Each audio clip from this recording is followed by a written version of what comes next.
ये भारत के संविधान की उद्देशिका है। आप सभी मेरे साथ इसको दोहराएंगे।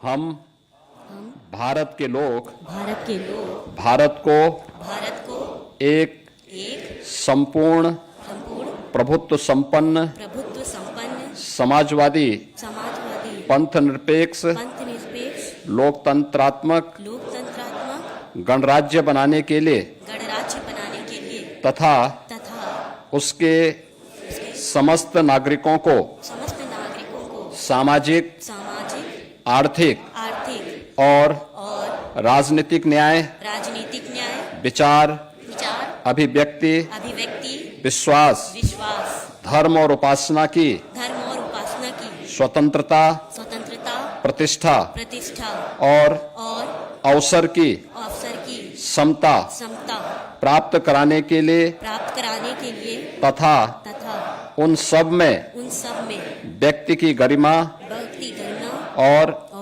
राष्ट्र की एकता और अखंडता सुनिश्चित करने वाली बंधुता बढ़ाने के लिए दृढ़ संकल्प होकर अपनी संविधान सभा में आज तारीख 26 नवंबर 1949 ईस्वी मिति मार्गशीर्ष शुक्ल सप्तमी संवत 2006 विक्रमी को एतद द्वारा इस संविधान को अंगीकृत अधिनियमित और आत्मार्पित करते हैं।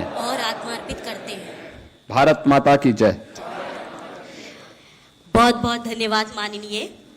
कार्यक्रम के अगले चरण में समय है भारत के संविधान दिवस से संबंधित वृत्त चित्र फिल्म के प्रसारण का, जो हमारे अधिकारों और कर्तव्यों के विषय में और भी अधिक जागरूक करेगी।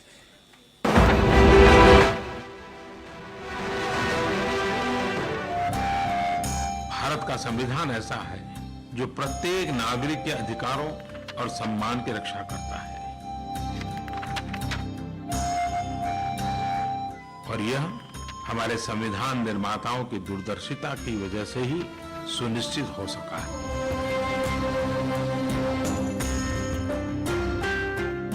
संविधान सभा के गठन की मांग सी राजगोपालाचारी ने पुरजोर तरीके से उठाई, जिसे अंग्रेजों ने अगस्त 1940 में स्वीकार कर लिया।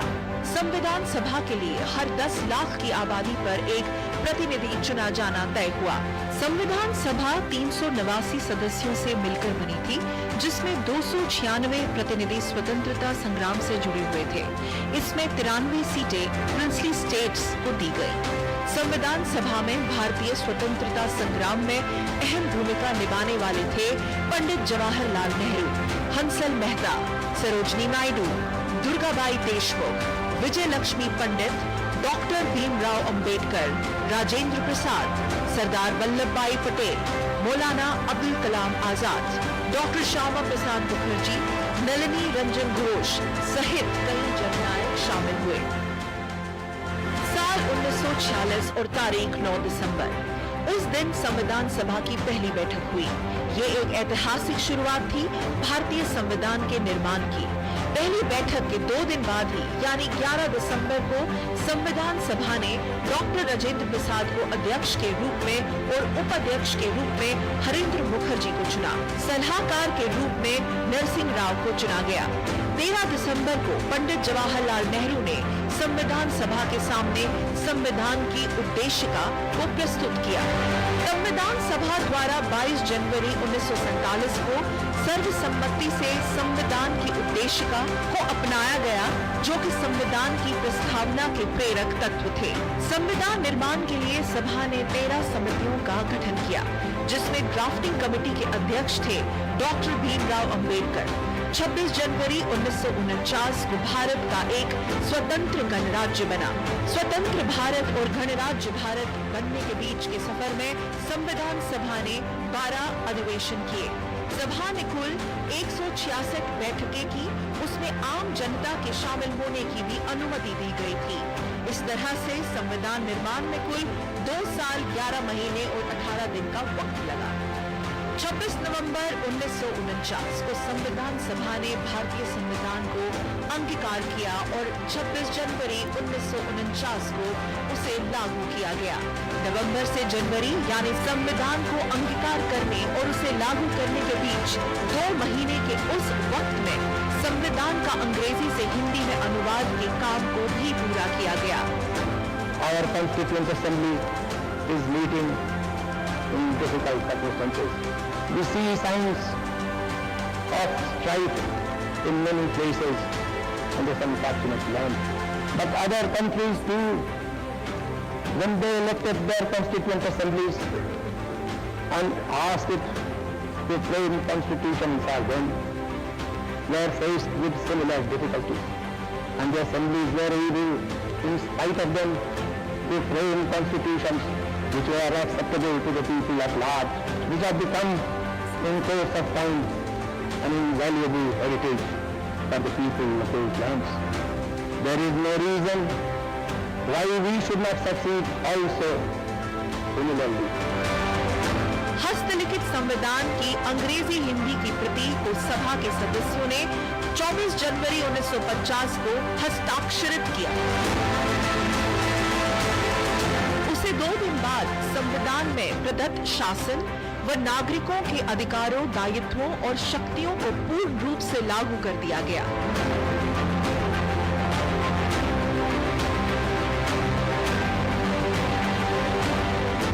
संविधान को लागू करने से ठीक पहले डॉक्टर भीमराव अंबेडकर ने घोषणा की थी कि वो ऐतिहासिक दिन आ गया है जब भारत के पास अपना संविधान। Let us leave aside slogans. Let us leave aside words which frighten people. Let us even make concession to the prejudices of our opponents. Bring them in so that they may willingly join with us on marching upon that road, which, as I said, if we walk long enough, must necessarily lead us to unity. भारतीय संविधान दुनिया के किसी भी देश के लिखित संविधानों में से सबसे लंबा संविधान है। इसमें लोकतांत्रिक मूल्यों को संरक्षित करने, राजनीतिक शासन पद्धति, सिद्धांत, नागरिकों के अधिकार सहित कार्यपालिका, न्यायपालिका और विधायिका की शक्तियों, मर्यादाओं को विस्तार से उल्लेख किया गया है। भारतीय संविधान में दुनिया में उस वक्त प्रचलित सर्वश्रेष्ठ नीतियों को जगह दी गई। इस तरह से ये दुनिया के सबसे बेहतरीन संविधानों में शामिल है। भारत का लोचदार संविधान इतनी स्वतंत्रता भी देता है कि समय के अनुकूल उसके अंदर कुछ सुधार भी किए जा सके। भारतीय संविधान और उसके निर्माताओं के प्रति आस्था और कृतज्ञता व्यक्त करने के लिए साल 2015 से 26 नवंबर को हर साल संविधान दिवस मनाए जाने की शुरुआत हुई।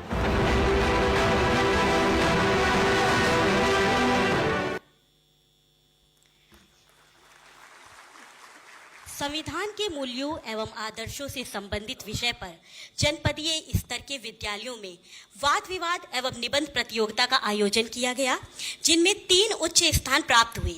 मैं माननीय मुख्यमंत्री जी से सादर अनुरोध करूंगी कि प्रथम 3 स्थान प्राप्त करने वाले स्कूली बच्चों का उत्साहवर्धन करते हुए उन्हें पुरस्कृत एवं सम्मानित करें। प्रथम स्थान प्राप्त किया है अंशिका शर्मा, राजकीय बालिका इंटर कॉलेज, शाहमीना रोड, लखनऊ।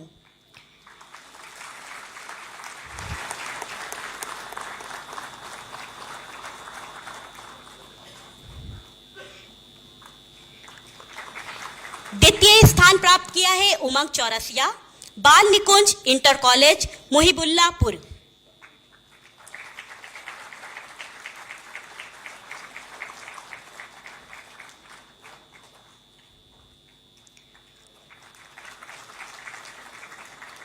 तृतीय स्थान प्राप्त किया है रिया मौर्य, राजकीय बालिका इंटर कॉलेज, मलियाबाद।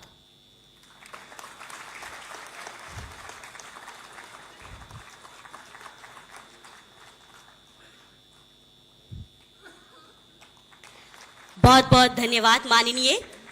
इसी क्रम में मैं बहुत ही आदर के साथ उत्तर प्रदेश के यशस्वी माननीय मुख्यमंत्री श्री योगी आदित्यनाथ जी से अनुरोध करूंगी कि अपने आशीर्वचनों से हमें अनुग्रहित करिए।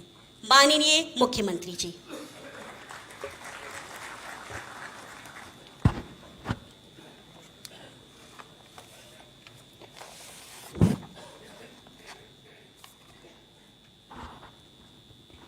संविधान दिवस पर आयोजित आज के इस समारोह में मंच पर उपस्थित उत्तर प्रदेश सरकार में मंत्रिमंडल के मेरे वरिष्ठ सहयोगी उप मुख्यमंत्री द्वय श्री केशव प्रसाद मौर्य जी, श्री ब्रजेश पाठक जी, संसदीय कार्य और वित्त विभाग के मंत्री श्री सुरेश कुमार खन्ना जी, वरिष्ठ मंत्री श्री सूर्य प्रताप शाही जी, श्री धर्मपाल सिंह जी, मंत्रिमंडल के मेरे अन्य सहयोगीगण, मंच पर उपस्थित और पूरे सभागार में उपस्थित हमारे सभी अन्य सम्मानित जनप्रतिनिधिगण, वरिष्ठ प्रशासनिक अधिकारीगण, समाज जीवन से जुड़े हुए अलग अलग तबके से उपस्थित महानुभाव और प्यारे बच्चों, आज भारत के संविधान को अंगीकृत किए जाने की अमृत महोत्सव का समारोह है।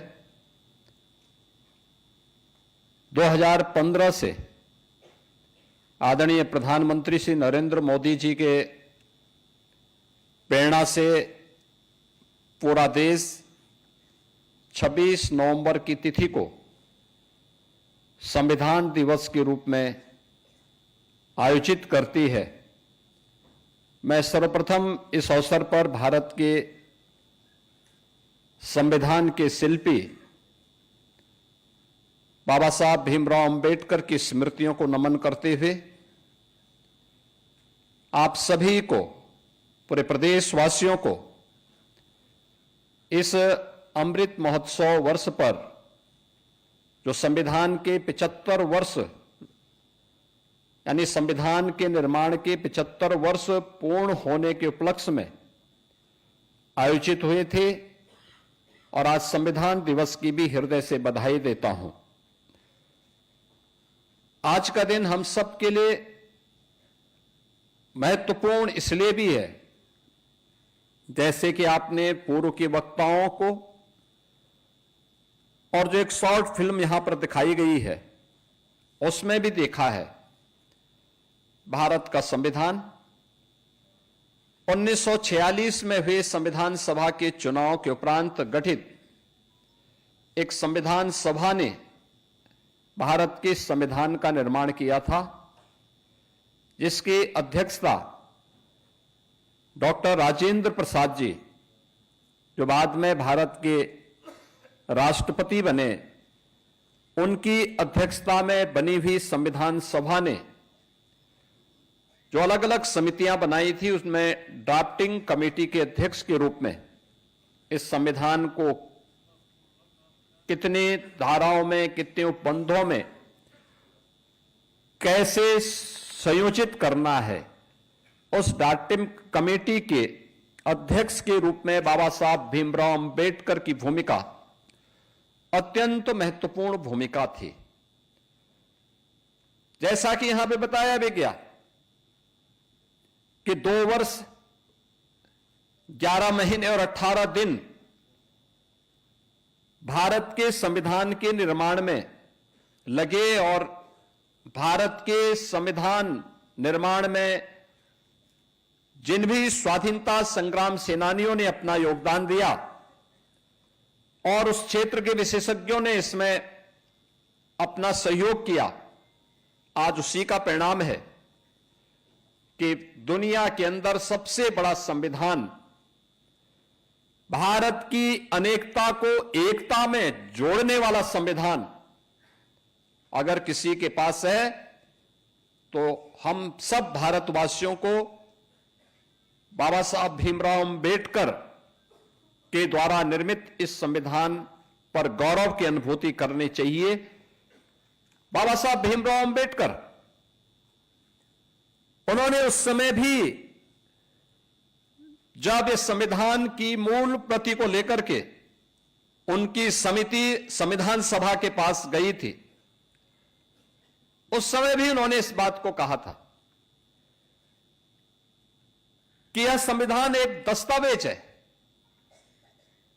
जो भारत की विविधता को एकता में जोड़ने में सदैव एक मार्गदर्शिका के रूप में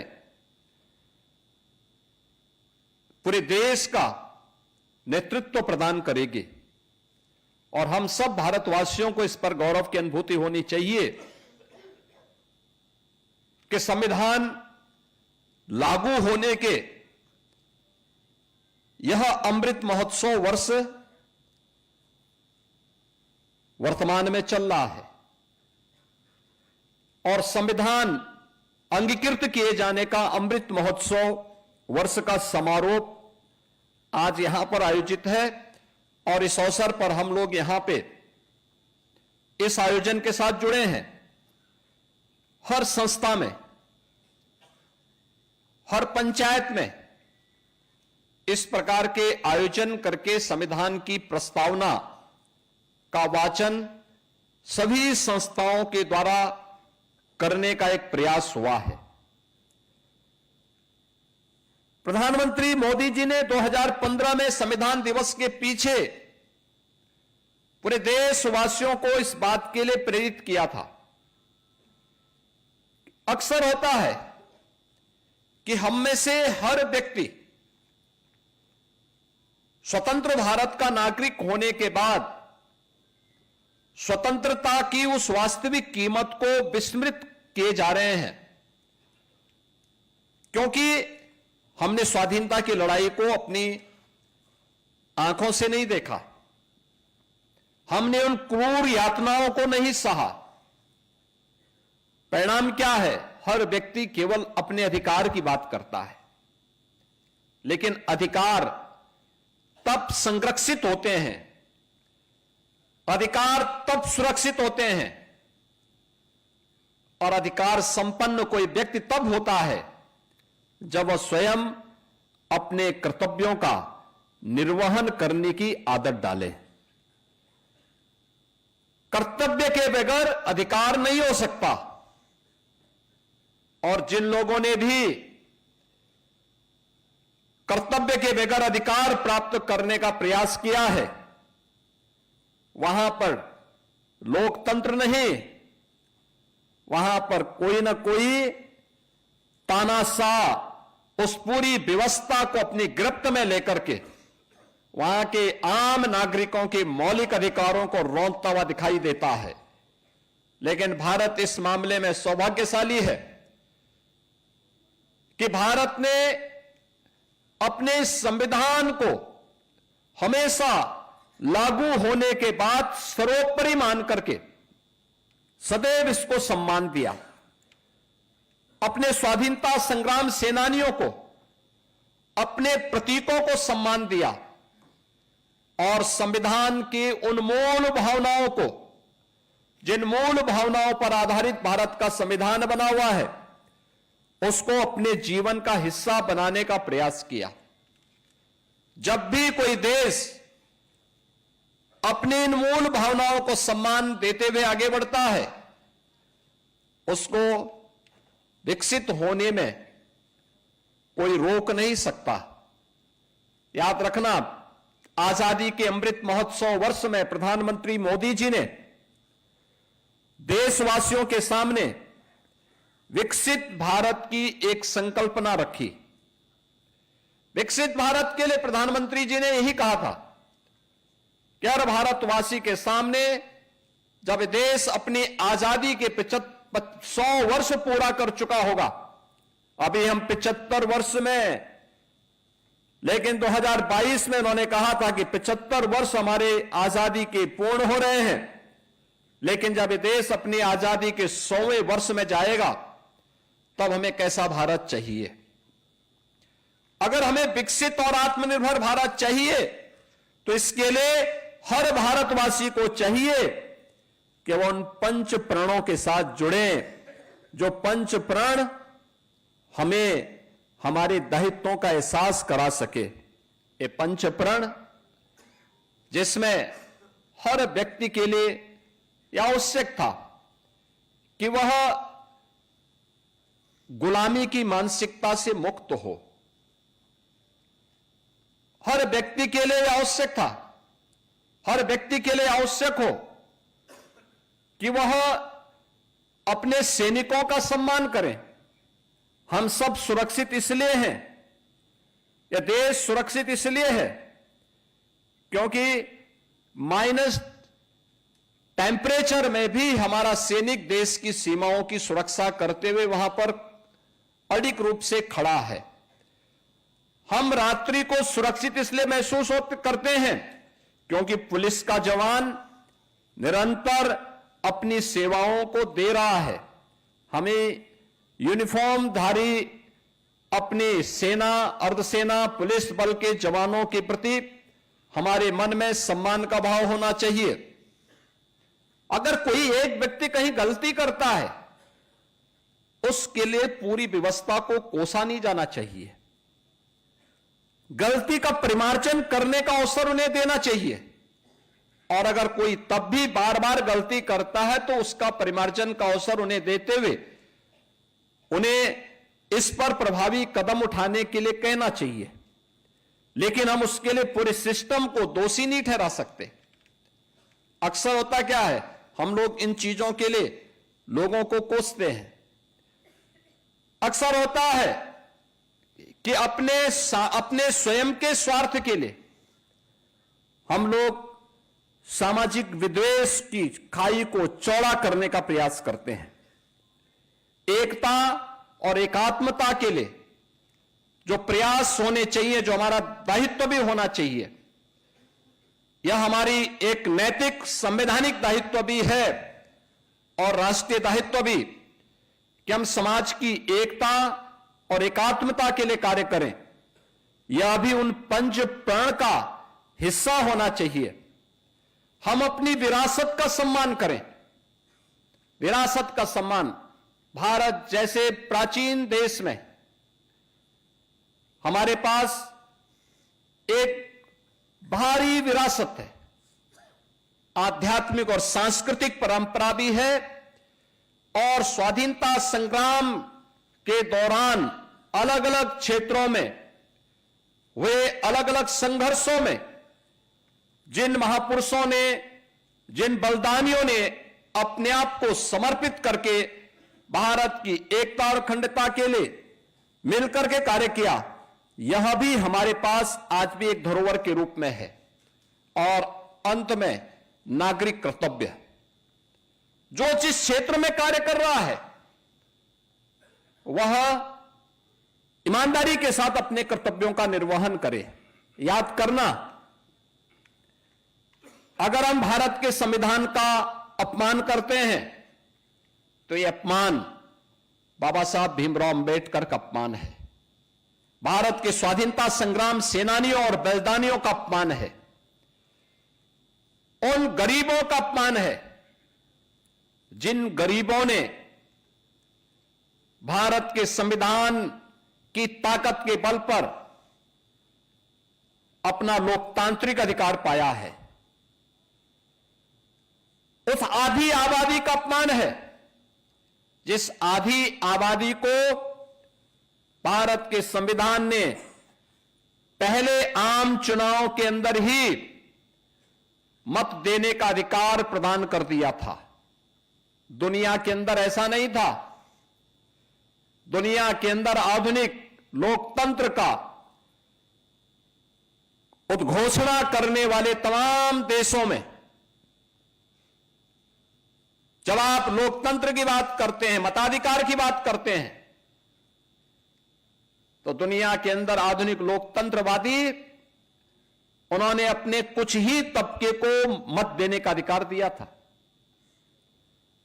दुनिया के तमाम बड़े देशों में जो आधुनिक लोकतंत्र पर अपना दावा करते हैं और उसका ठेकेदार बनकर के घूमते हैं, वे लोग अपने यहां आधी आबादी यानी महिलाओं को मत उन्होंने देने का अधिकार बहुत बाद में दिया, लेकिन भारत ने पहले दिन से ही हर वयस्क मतदाता को, अगर वह भारत का नागरिक है, किसी भी जाति का है, किसी भी क्षेत्र का है, किसी भी मत और मजहब को मानने वाला है, उसकी उपासना विधि कुछ भी है, अगर वह भारत का नागरिक है तो उस वयस्क मतदाता को मत देने का अधिकार भारत के संविधान ने भारत के प्रत्येक नागरिक को प्रदान किया। भारत के अंदर बिना भेदभाव के संविधान लागू होने के साथ ही सामाजिक रूप से अस्पृश्य कहे जाने वाले दलित समाज के लिए, जनजातीय समाज के लिए आरक्षण की व्यवस्था भी भारत के संविधान ने दी और उनको यह अधिकार समाज की मुख्य धारा के साथ जोड़ने और सामाजिक समता के निर्माण में उनकी भूमिका का निर्वहन किया जा सके, इस दृष्टि से एक बड़ा क्रांतिकारी अभियान ये भारत के संविधान ने भारत के प्रत्येक अनुसूचित जाति जनजाति के नागरिक को प्रदान किया और भारत के संविधान के प्रति ही उन भावनाओं को आगे बढ़ाने के लिए आज नया भारत उस दिशा में तेजी के साथ आगे बढ़ा है। कर्तव्यों के निर्वहन की बात, उसमें नागरिक कर्तव्य वहीं पे आता है, यानी विरासत का सम्मान से लेकर के गुलामी की मानसिकता को समाप्त करना, सैनिकों का और वर्दीधारी फोर्स का सम्मान देने के साथ ही सामाजिक एकता और समता के लिए कार्य करने के साथ ही नागरिक कर्तव्य हमारे लिए उतना ही महत्वपूर्ण है। हम जिस क्षेत्र में काम कर रहे हैं, एक छात्र अगर ईमानदारी के साथ अपने छात्र के कर्तव्य का निर्वहन करता है तो मान करके चलिए कि भारत के संविधान को सम्मान कर रहा है। अगर एक शिक्षक ईमानदारी से अपने कर्तव्यों का निर्वहन करते हुए अपने उत्तरदायित्वों को पूर्ण कर रहा है, इसका मतलब वह भारत के संविधान का सम्मान कर रहा है। एक व्यापारी ईमानदारी के साथ अपने व्यापार कार्य को संपन्न कर रहा है तो ये मान करके चलिए कि वह भारत के संविधान को सम्मान दे रहा है। अगर एक शासकीय सेवा में कार्य करने वाला कोई कार्मिक ईमानदारी के साथ अपने उत्तरदायित्वों का निर्वहन कर रहा है तो यह मान करके चलिए कि अपने नागरिक कर्तव्यों का ईमानदारी पूर्वक निर्वहन करते हुए भारत के संविधान के प्रति अपनी सच्ची निष्ठा का ईमानदारी पूर्वक निर्वहन भी कर रहा है। लेकिन अगर कोई व्यक्ति, चाहे वह किसी भी पद पर है, अगर वह ईमानदारी के साथ अपने उत्तरदायित्वों का निर्वहन नहीं कर रहा है तो इसका मतलब वह भारत के संविधान का अनादर कर रहा है, वह भारत के स्वाधीनता संग्राम सेनानियों का निरादर कर रहा है। अगर वह भारत की विरासत का अपमान करता है तो यह केवल विरासत का अपमान नहीं बल्कि यह भारत के स्वाधीनता संग्राम सेनानियों, उन हुतात्माओं, बलिदानियों का भी अपमान है जिन्होंने अपना सर्वस्व न्यौछावर देश की आजादी के लिए किया था। अगर वह एक यूनिफॉर्मधारी फोर्स का अपमान कर रहा है, उनके विरुद्ध टिप्पणी कर रहा है तो यह अपमान भारत के संविधान का भी अपमान है, यह भारत के स्वाधीनता संग्राम सेनानियों का भी अपमान है, यह भारत की व्यवस्था का भी अपमान है। अगर वह व्यक्ति गुलामी की मानसिकता को धारण करने के लिए भारत के नागरिकों को बाध्य कर रहा है या किसी भी तबके को उस मानसिकता के साथ संचालित करने का प्रयास कर रहा है तो मान करके चलिए कि वह भारत का अपमान कर रहा है, भारत के स्वाधीनता संग्राम सेनानियों, भारत के नागरिकों का अपमान कर रहा है। अगर समाज में जाति के नाम पे, क्षेत्र के नाम पे, भाषा के नाम पे विद्वेष की खाई को चौड़ा करके अराजकता और अव्यवस्था पैदा करने का प्रयास कर रहा है, तो ये मान करके चलिए कि वो भारत का अपमान कर रहा है, भारत की उस एक बार फिर से उन स्थितियों की ओर ले जाने का प्रयास कर रहा है जो भारत को कमजोर कर रहा है। यह भारत के संविधानविदों का, भारत के संविधान निर्माताओं का अपमान है, बाबा साहब भीमराव अंबेडकर का अपमान है। और जब हम अपने कर्तव्यों का ईमानदारी पूर्वक निर्वहन नहीं करते तो यह भी एक प्रकार से संविधान निर्माताओं का अपमान है। जब एक छात्र ईमानदारी से अपना पाठ समय पे पूरा नहीं करता तो अपने उन महापुरुषों का अपमान कर रहा है। जब एक शिक्षक ईमानदारी से अपने छात्र को संस्कारित नहीं कर पा रहा है तो मान करके चलिए कि वह बाबा साहब भीमराव अंबेडकर और संविधान निर्माताओं का अपमान कर रहा है। जब एक सरकारी कार्मिक अपने पत्रावली का समय से निस्तारण नहीं करता है, ये मान करके चलिए कि वह भारत के संविधान निर्माताओं का अपमान कर रहा है, उनका अनादर कर रहा है, भारत के संविधान का अनादर कर रहा है। और ये पंचप्रण इसलिए प्रधानमंत्री जी ने विकसित भारत के लिए, भारत के प्रत्येक नागरिक के लिए आवश्यक माने। इसका आधार हमारा संविधान है।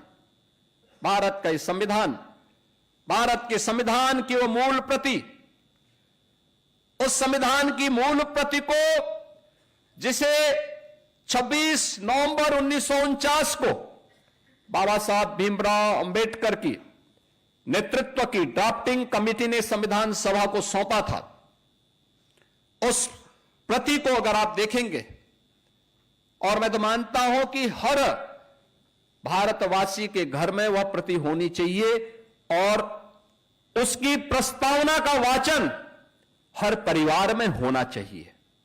हो सकता है कि विस्तृत संविधान को हर व्यक्ति पढ़ ना पाए, उसके एक एक बंद और उपबंध के बारे में, धारा उपधारा के बारे में वह जानकारी न लेना चाहता हो, लेकिन हमें उसकी उस मूल प्रस्तावना के साथ साथ उसके भाव क्या हैं, आप देखेंगे भारत के मूल संविधान में पुष्पक विमान से अयोध्या के लिए भगवान श्री राम माता सीता के साथ आता हुआ चित्र भी उसमें लगा हुआ है। महाभारत के युद्ध में श्री कृष्ण के द्वारा गीता के उपदेश का भी चित्र उसमें स्थापित है। महात्मा बुद्ध से लेकर के सम्राट अशोक और उन महान महापुरुषों के चित्रों को उसके माध्यम से देने का, भारत की इस विरासत के प्रति गौरव की अनुभूति करने का अवसर भी दिया गया है। ये सभी चीजें हमें बताती हैं कि भारत का संविधान हमें विरासत के प्रति सम्मान देने का भाव हमारे मन में व्यक्त करता, हमारे मन में इस प्रकार के भाव को पैदा करने का प्रयास कर रहा है। लेकिन हम आज भी उन चीजों से अपने आप को हटते, कहीं ना कहीं उससे विमुख होते हुए दिखाई देते हैं। और इसलिए आज का दिन हम सबके लिए अत्यंत महत्वपूर्ण है। और उसमें सारी बातों का निचोड़ एक बात में आता है, वह आता है अपने नागरिक कर्तव्य का ईमानदारी पूर्वक निर्वहन करना। और नागरिक कर्तव्यों के ईमानदारी पूर्वक निर्वहन की दिशा से केवल अधिकार की चर्चा न करें। और याद करना, बहुत सारी चीजें ऐसी होती हैं, कहीं अगर धुआं उठ रहा है तो हमें सतर्क होना चाहिए, सजग होना चाहिए। सतर्क और सजग इस बात को लेकर होना चाहिए कि अगर पड़ोस में आग लगी है, हम सतर्क नहीं हैं, हम उसको बुझाने में योगदान नहीं दे रहे हैं, तो मान के चलिए कि देर सवेर हम भी उसकी चपेट में आएंगे। हम गलतफहमी नहीं पालनी चाहिए। आपने देखा होगा एक उस ट्रेड यूनियन की प्रवृत्ति जिसका भाव क्या था कि हमारी मांगें पूरी हो चाहे जो मजबूरी हो, यानी हर कीमत पर उनके गलत और सही फैसले लागू होने चाहिए। ये वृत्ति नहीं, कार्य करो, काम का उचित दाम दो। यानी व्यक्ति अगर ईमानदारी पूर्वक कार्य कर रहा है, उसको सम्मानजनक मानदेय और जीने का पूरा अधिकार मिलना चाहिए।